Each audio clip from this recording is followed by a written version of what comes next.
So what I want to see is, construction sector that is ultimately it's leading the charge in terms of its contribution to people's daily lives. Hello everyone and welcome to Futurex, a podcast by Martin Hurn, Event Director, Futurebuild, and co-host Dr. Oliver Jones, Research Director at Ryder Architecture. Futurex will bring together some of the brightest minds and some of the most disruptive thinkers and innovators to transform the construction industry and build a Futurex community of like-minded people that can begin to make a real change. We really hope you enjoy the series. Hello and welcome to Futurex, episode 5. I'm Martin Hurn, Event Director at Futurebuild, and I'm really pleased to be joined once again by my co-host, Dr. Oliver Jones from, award-winning architectural practice, Ryder Architecture. Oliver, you've recently just, Ryder Architecture recently just won the Architectural Practice of the Year at the Building Awards. Yeah, absolutely, Martin. It was a fantastic award ceremony, and we were over the moon to be crowned Architectural Practice of the Year 2021. I think, from my personal opinion, it's just testament to some of the great work and fantastic projects and clients that the practice has had the good fortune of working with over the past year or so, and hopefully will continue to do so. So yeah, there's a load of energy. There's a few sore heads going around the office, but it's absolutely fantastic to sort of have that recognition for our, like I say, for our people, our projects, and our clients. Fantastic, and congratulations. Anyway, moving on swiftly. This week's guest, we've got Hew Edgar. Now, Hew is Associate Director of Policy at the Chartered Institute of Building. And we're going to be talking to him about a range of issues. We covered a load of ground with Hew. It was a fantastic conversation. We talk about his experience of going to COP. We touched quite a lot on actually the heat and building strategy that's been released by government and this emphasis on retrofit. And I think rightly so, then we dive into quite a big conversation around the skills shortage and the necessary skills that the sector needs and how we're going to go about addressing that. Great. Well, let's dive straight into your conversation. I just want to throw in there, my first question to kick us off today is, can you just tell us and the audience a bit more about yourself and your role at the CIOB? Yeah, I am Associate Director of Policy at the Chartered Institute of Building, CIOB. I've been there since March, so 6-7 months. I mean, before that, I was at RSES for about 8 or 9 years, so really been around the built environment, public affairs arena for the best part of a decade. Before that, kind of dabbled in some roles around the UK government and the Scottish government and other professional bodies not related to the built environment. And if I go back even further, I might start giving away my age, so I'm going to stop there. And in terms of your day-to-day role at CIOB, can you just tell us a bit more about what that entails?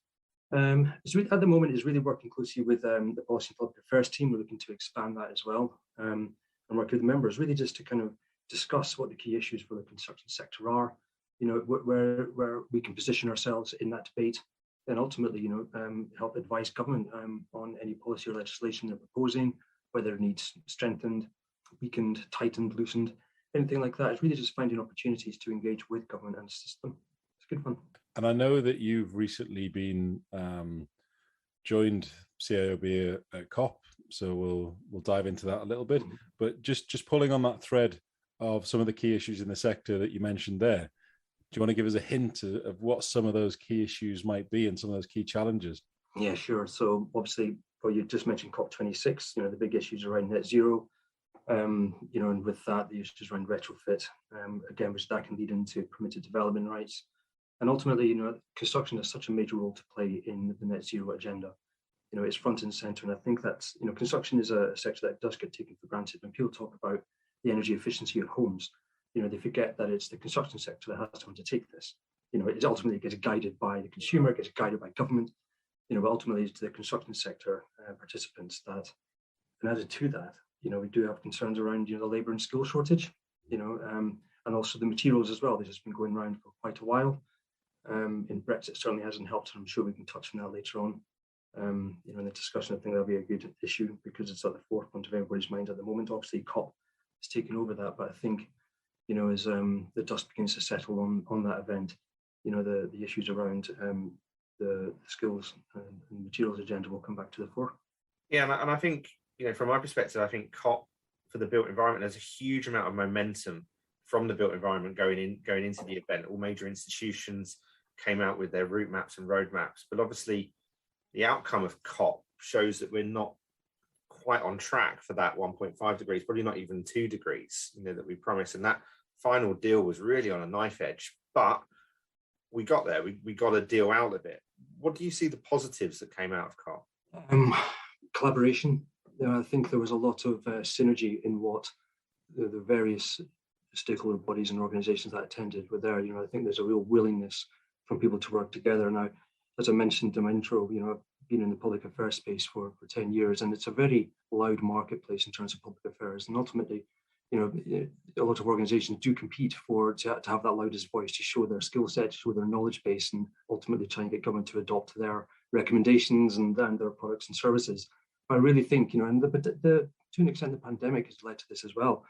There's a real sense that, industry and participants and organizations are beginning to work together, to try and find a consensual approach, which we can then push to governments. And I think, the best example of this is the National Retrofit Strategy. It's been pushed forward by the Construction Leadership Council. We've been very vocal on this as well. Just by way of background, it came from the Domestic Repair, Maintenance and Improvement Working Group. It's a 20-year blueprint for how the construction industry can work with the government to retrofit the UK's existing housing stock. The strategy has been modelled over a programme period from 2021 to 2024. It's got various cycles, 4 phases, underpinning capability, educating households, training industry for an intensive period of work, and then ramp down of pace to focus on the hard to treat properties. That's going to be the big issues, the hard to treat ones.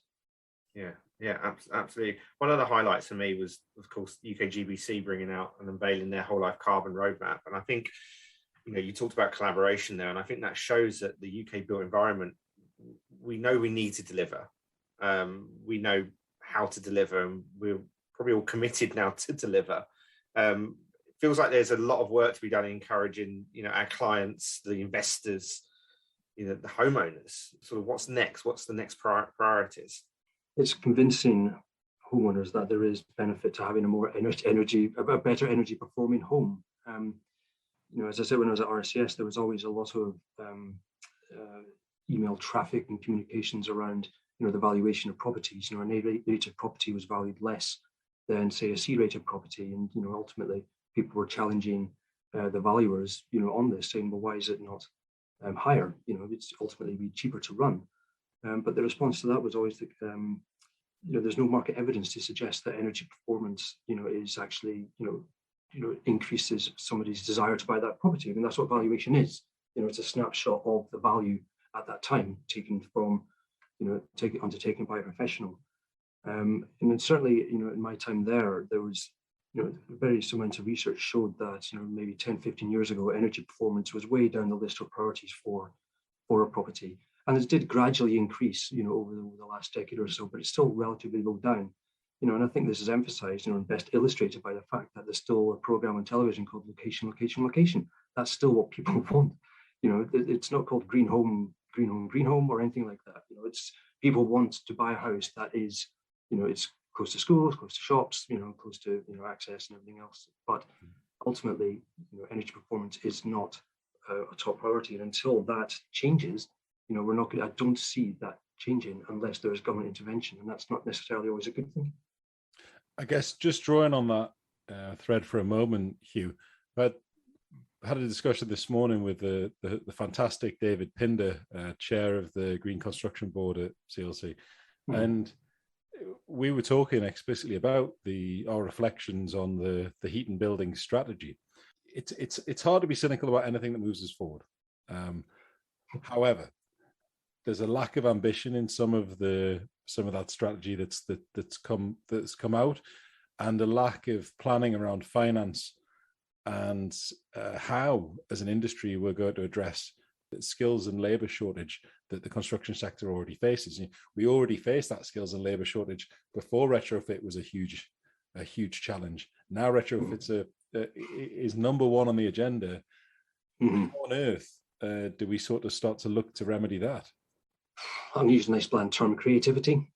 It's I think we have to take the approach that every little helps. There's no one silver bullet. There's no ultimate panacea. I think it's going to have to take, ebbing away little bits as much as possible, and just widen that net, so any one little motivation, to encourage, someone to install, a combi boiler or a heat pump, to invest in double glazing or anything that will help ultimately homeowners. And, it's not, as we alluded to before, it's not necessarily just homeowners, it's businesses as well.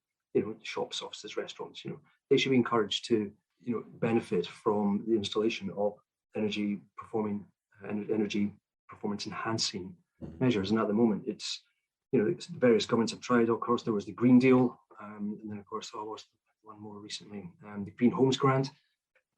It's what we've seen is, very much a stop-start policy, approach to policy, and I think that's become real frustration because it's not building confidence. What makes markets work and what drives investment is confidence, and that's a product of consistency, and ultimately, knowing what's coming. And, as I said, just something starts and then suddenly stops, you're back to square one again. And I think that's real frustration. And that's why we're not making as much progress as we should be. I guess pushing that thread a bit further. One of my provocations this morning was around the heat and building strategy does predominantly focus on heating of our residential homes, rightly so. I would guess from a cynical point of view, I'm wondering, is there an overemphasis on driving this forward on the individual when maybe it should be up to government and the industry to take leadership and drive it forward, but the funding's needed in order to do that? That's my first point. And then the second one was around, are we focusing too much on one problem in isolation? There's an awful lot of other issues that come into the conversation that we need to be paying attention to. And my worry is that if we just focus on heat in buildings, then are we paying attention to some potential unintended consequences in that space further down the line? So, for instance, addressing insulating our homes. Typical route at the moment is to insulate our homes. We're building new homes with passive house as a process. And is there an issue around potentially sealing ourselves in, looking at poor indoor air quality? That's not mentioned anywhere in there. Flipping that, looking at poor external air quality, because if we're going down the passive house route, then we're probably over the coming decades are going to be relying on mechanical heat and ventilation a bit more. We're assuming that the external air that we're going to be sucking in is breathable air, and at the rate of change that we're currently going through, it looks potentially like it won't be. We're already having this problem in Vancouver with some of our colleagues from the office over there, in that they can't open their windows. They're actually attaching DIY HEPA filters. Melvin, who works as an architect out in Vancouver, has developed his own personal rig that sits over these sort of mechanical heat and ventilation units to clean the air that's coming into his home. So there's a big issue of other things that surround heat and buildings. And I would do worry if we're overly focused on solving that one problem at the detriment to not really paying attention to the other interdependencies. Yeah, but that's a good point. A few years ago, I was at a seminar, and only once have I heard someone talk about the quality, internal air quality, and that's something that seems to be forgotten. If we insulate and basically lock down our windows so much, you're just going to be, inhaling some fairly poor quality air. Not that I don't know if there's a quality mark on air quality. But oddly enough, actually, during lockdown one, my colleague at the time said, if I had my time again, I would invest in indoor house plants, because obviously sales would be going through the roof, given how much people are sitting in. One thing I find very interesting, again, this goes back to COP, and we keep kind of forgetting that it wasn't a UK event. It was a global event that happened to be taking place in Glasgow, and that's. We always focus about heating our homes and the cost of it. What we're not thinking about is actually how much it costs to actually cool a home in warmer climates. The UK is always focused on heating homes, but I think, to it costs more energy-wise to cool a home than it does to actually heat a home. So and I'm not sure what the proportion of people live in hot countries or cold countries, but that's something which we need to think about. I don't think in all the events that I was watching on COP, there was very little discussion around that. It was all about how to heat a home. So that's a key element.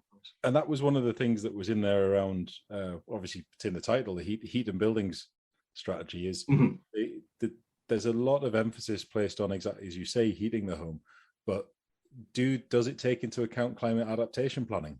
Does the environments that we're going to be existing in 10 years time, 20 years time are inevitably going to be much warmer, and how does that position and that intervention into the retrofit of our homes, how does that perform in a much warmer environment?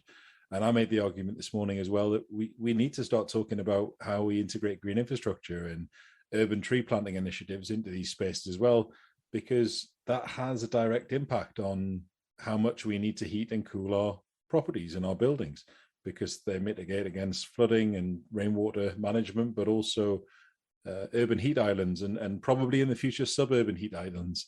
It's not a thing in the UK, but it is a thing elsewhere in the world at the minute. So I guess it was more of a frustration with some of the strategy and policy that's coming out at the minute, that it's not holistic, that it doesn't pay attention to some of these other areas that could be drawn in. Is that something that how do you feel about that as a statement? I'll respond to that statement with an anecdote from my childhood, which was, the central heating never went on between March and October, and you're kind of praying for the 1st of November to come around, because that's when your dad would finally switch. Flick that switch, and you didn't have to wear jumpers the whole time. You actually got to benefit from putting your pajamas on the radiator and actually put them warm before you go into bed. But the problem here is, everyone's homes are warm, and if your home is too warm, you walk about in shorts. You won't think, I'll turn the heating down or put on a jumper and a pair of trousers. No, I want to be comfortable in my home. I'll wear t-shirts and shorts. Even though there's blowing a gale outside, there could be a snowstorm, what have you.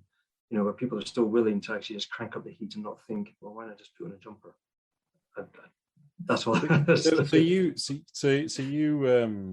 You had a point earlier around when we were discussing this strategy around potentially looking at how buildings could be graded, I suppose, by typology and frequency of use. Do you want to expand on that a little bit?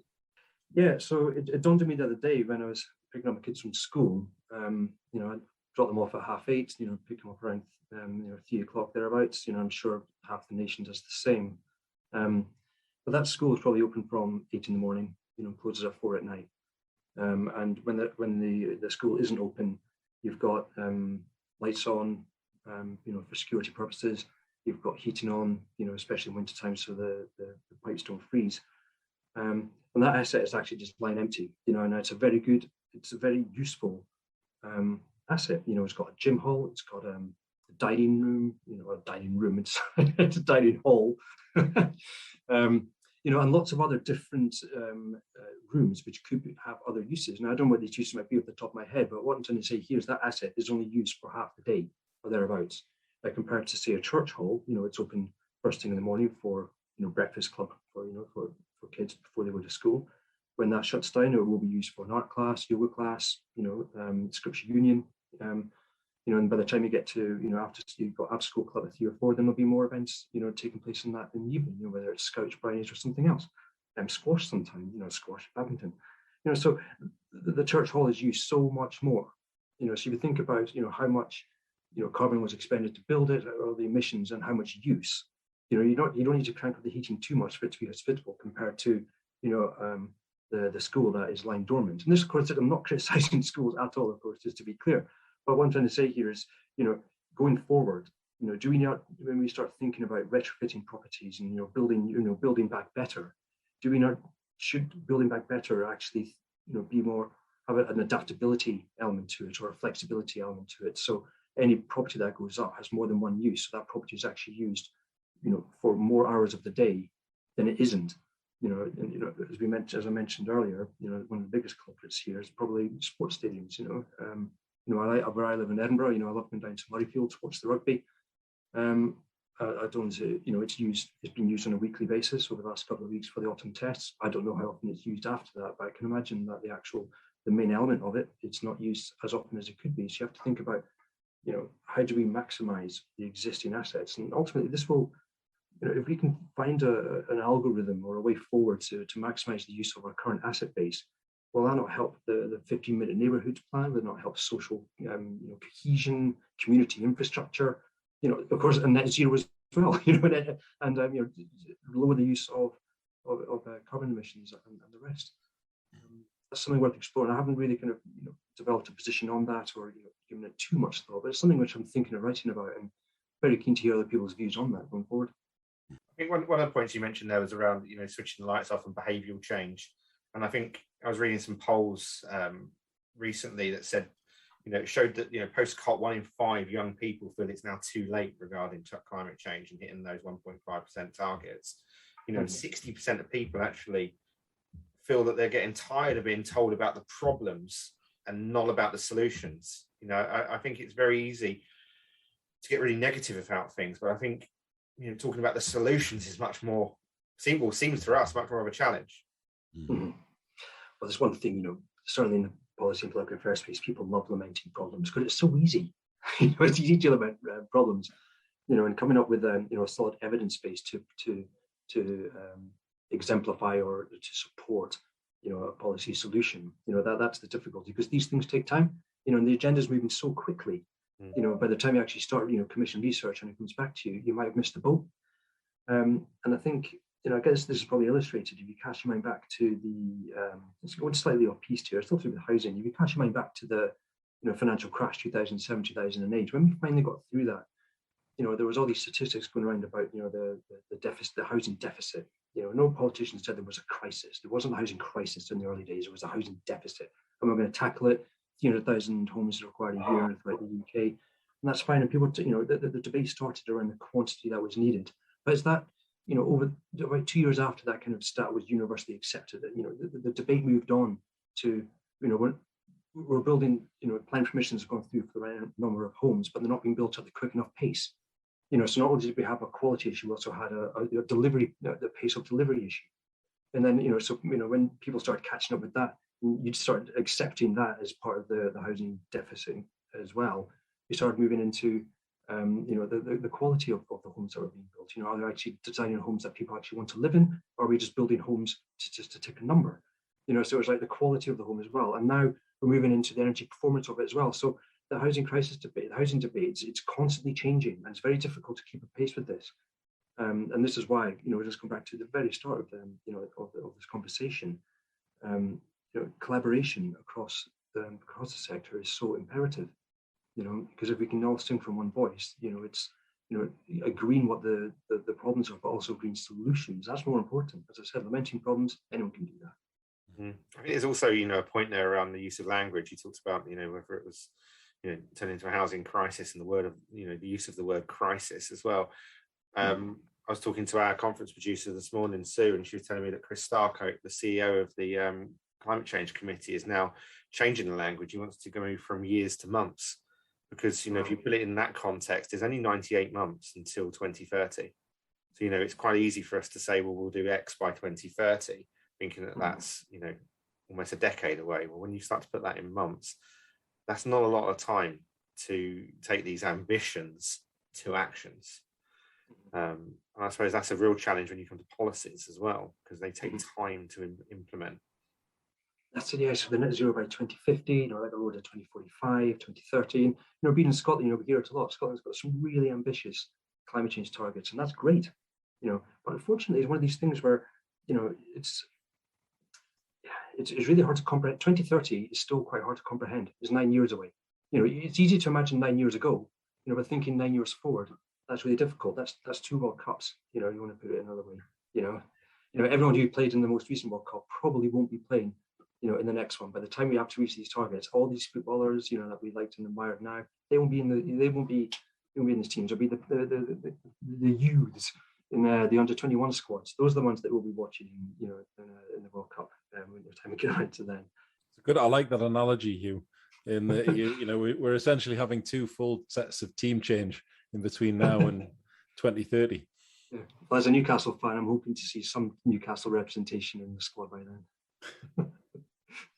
So just jumping back to the policy side of things, looking at, obviously, I would imagine that one of the key issues for your members as well has been around the implementation of the Building Safety Act and a lot of the discussions around that. Do you want to tell us a little bit more about that?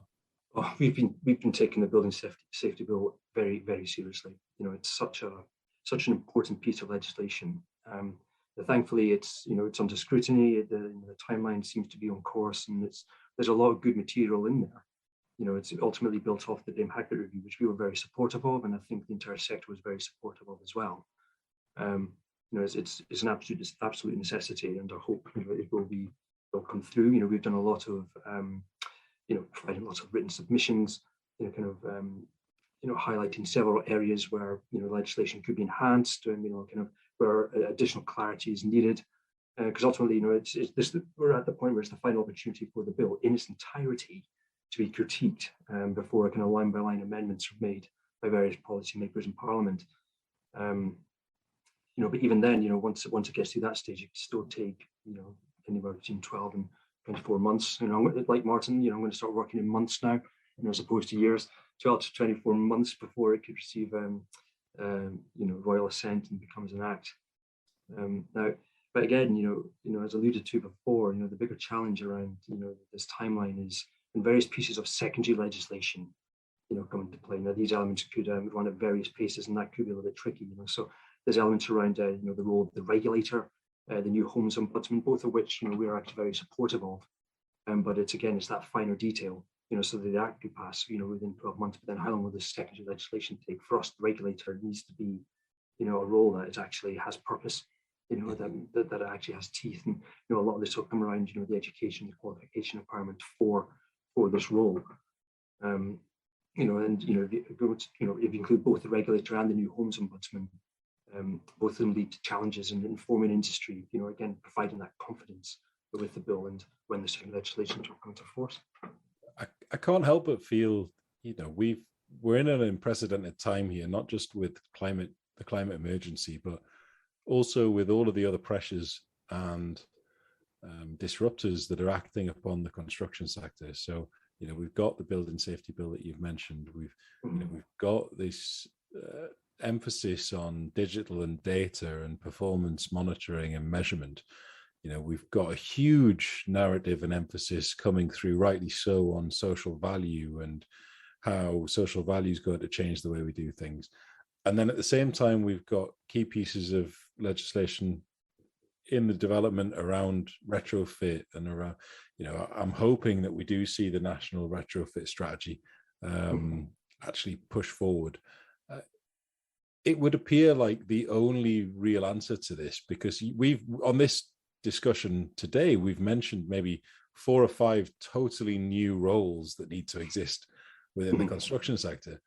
This has to go back all the way to education and how we're educating people to come into the sector, but also how are we funding that? How are we developing those programs? And this is why I go back to some of the issues that I took on reflection with the heat and building strategy, is that there is absolutely an onus on government, on the way we educate in this country and on the way we develop pipelines into the industry. Yeah, I'm going to mention the dreaded B word, Brexit. It's casting my mind back to that. I'm sure you remember it, quite vividly as well. There was a lot of debate around, changes to immigration and what have you, and what that effect would have on the workforce. Now, if memory serves, I think at the time, some of the research I read suggested that 27% of the workforce down in London was, for non-UK. And that it got a little bit lower as you moved higher up the country. But I remember at the time there was a lot of discussion around, how are we going to, everyone was discussing kind of the higher level around Brexit, and what they weren't actually focusing on, the problems that we were facing at home. I'm being a little bit vague here. So what I'm trying to say is, at the time we were facing a retirement cliff edge, in the construction sector. The vast majority of those who work in it are, over 50, over 60, they'll be retiring soon. You know, after Brexit went away, or sorry, Brexit didn't went away, it's not gone away. When the Brexit bill was passed, so on and so forth, you know, Brexit happened, and you know, the deal was agreed. You know, people started saying, what are we going to do about the skills shortage? It was like, you know, it was one of these horrible things where an entire sector had to stand up and say, well, we told you so. We've been talking about this for ages. You know, we've been lamenting this problem, you know, for a while. And we've also come up with some solutions around it, but you didn't want to take that forward because they were too busy looking at the higher, you know, looking at the trade deals, you know, looking at, you know, what does it mean for, you know, X, Y, and Z. And that's not criticism of anyone, of course. You know, it's just, I think the underlying factor in construction is it's, and there might be some listeners, you know, who might disagree with me here, but I'm firm of the belief that construction is a victim of its own resilience. You know, it's had so many things thrown at it. You know, the financial crash of 2007, 2008. Homes are still being built. Infrastructure was still being delivered. You know, all these things that require the construction sector still got done.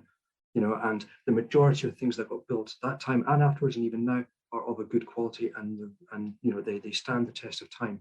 All it takes is one bad building, you know, one tragedy, you know, one, you know, collapsed wall, one roof slate falling off, you know, and the entire sector is painted with bad quality, you know, and that's a real concern, you know, because I don't think the construction sector has ever been recognized for the vital role it plays, not just to the economy, but to all aspects, all walks of life, you know, and it's a real shame. In terms of construction sector workforce, you know, there was a really interesting point that David Pinder made around our potential move towards hydrogen in our homes, and actually the need to upskill, you know, those even heat pumps.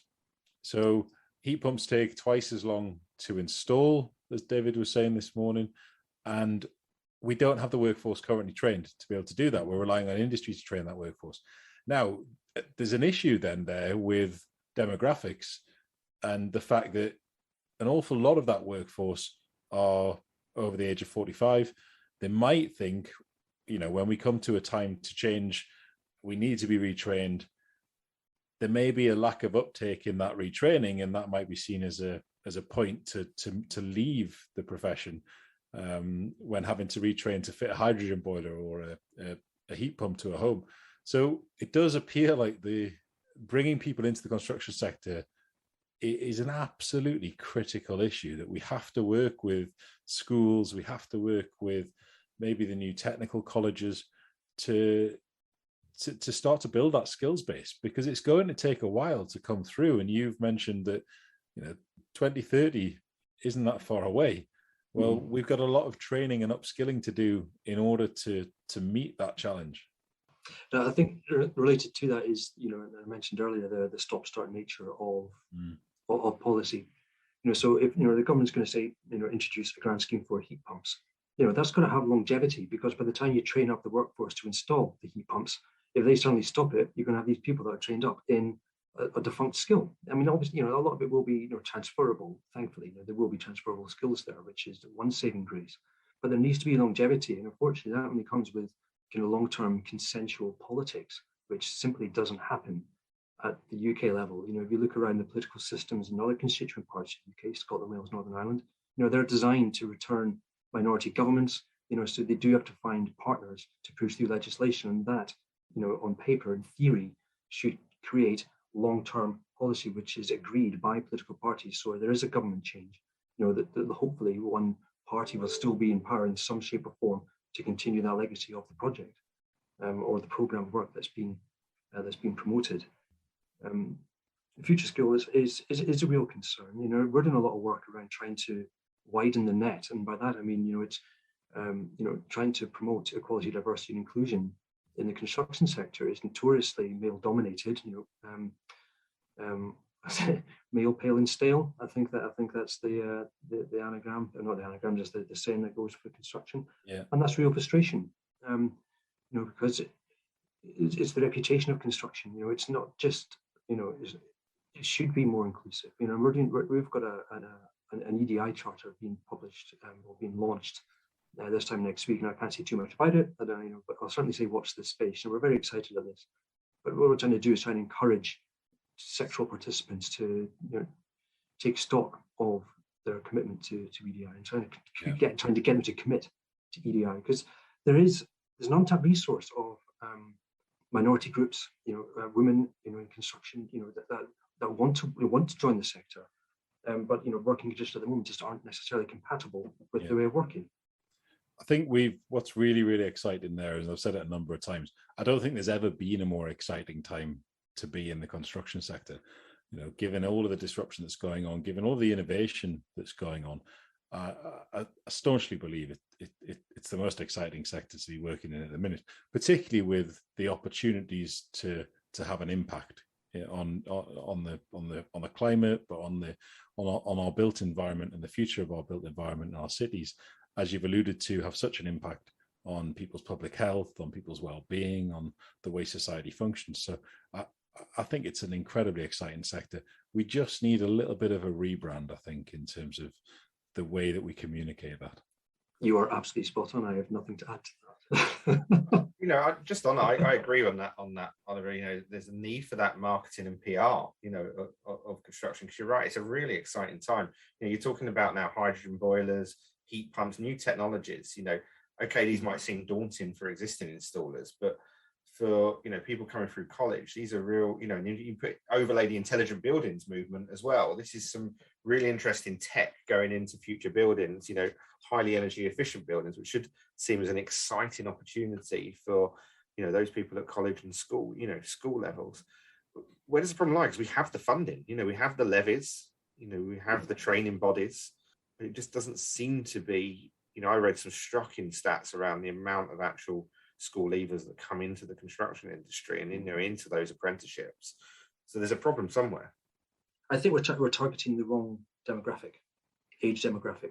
And I think that's changing now, but certainly over the last few, a few years ago, we were targeting students. But then you're too late. By the time they become a student, they've made up their mind what their career path and what their vocation they want to do.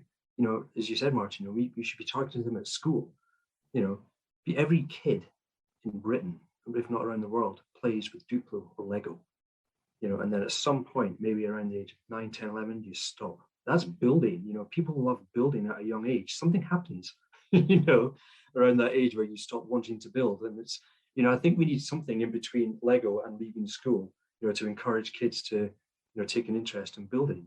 We always ask our guests on the show what their sort of view of the future ideally would be. What would you like to see for the future of our sector and hopefully for the future of society? That's a pretty big one to follow up on, but it'd be great to get your view of the future.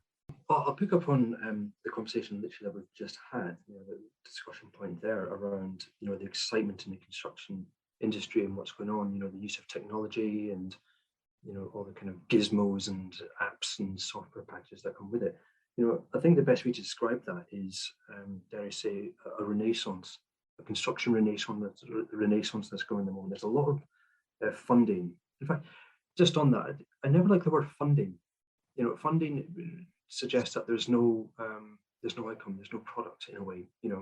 I prefer the term investment. We're investing in apprentices. We're investing in research and development because there is actually a benefit that comes. What I want to see is, construction sector that is. Ultimately, it's leading the charge in terms of its contribution to people's daily lives, and it does that already.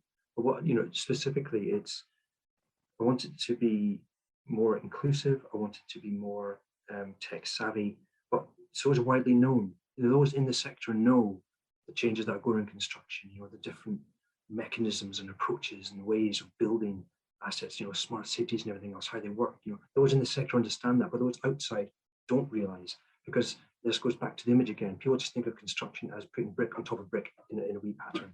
They don't actually understand, the intricacies, the detail, the hard work, the creativity, the flair, the changes that are happening right beneath them, right in front of them that are happening. I'd like to see, a greener construction sector. I'd like to see one that is really focused on reusing what we've got, not necessarily just asset bases, but also one that actually really takes account of waste as well. So when you knock down a building, is there a way that we can actually reuse those bricks, as opposed to just going back to chucking them in rubble and just letting them sit there for a while. Really kind of forward-looking modern construction sector, which we're certainly working towards. So, in the future, when I turn male, pale, and stale, well, I am male, but turn even more pale, even more stale. I hope that the younger generation that are equally as excited as I am about the sector, but also, a little bit more tech savvy. Sounds like a call to action, Hew, for everybody that's listening and doing amazing work in the construction sector at the minute, to get out there and tell more people about it, and indeed get in touch and tell us about what's going on with all of the work that people are doing, so that we can help promote and develop that image of the construction sector publicly as a really, really exciting sector to be working in. Thanks a lot for your time, Hew. Brilliant. Thank you very much. Well, I think we really did cover a lot of ground there with Hew, Martin. I think the key point, the takeaway from this chat for me has been that we work with so many people who are doing so many amazing things. I think it's really important that we tell people about it. I think it's really important that we communicate how exciting our sector is to work in and work for, and the exciting work that we're doing, and the impact that the construction sector can have on addressing the climate emergency and improving society through our social value agendas, and all of that amazing work that's going on in our sector. I think we just need to talk about it more. We need to start shouting about that and telling the public about it to change that perception of the construction industry. I couldn't agree more. And I think that's what's so fantastic about this FutureX community, is that we're hearing from those people that you wouldn't necessarily hear from. Now, if you liked today's episode, please subscribe and share, and you'll be hearing from us soon. Join our community to stay up to date with all things FutureX. Visit futurebuild.co.uk to sign up. Please also like them and share them to help grow our community. You can subscribe to the podcasts within your favourite podcast platform. Thanks so much for listening, and we hope you'll be back again soon.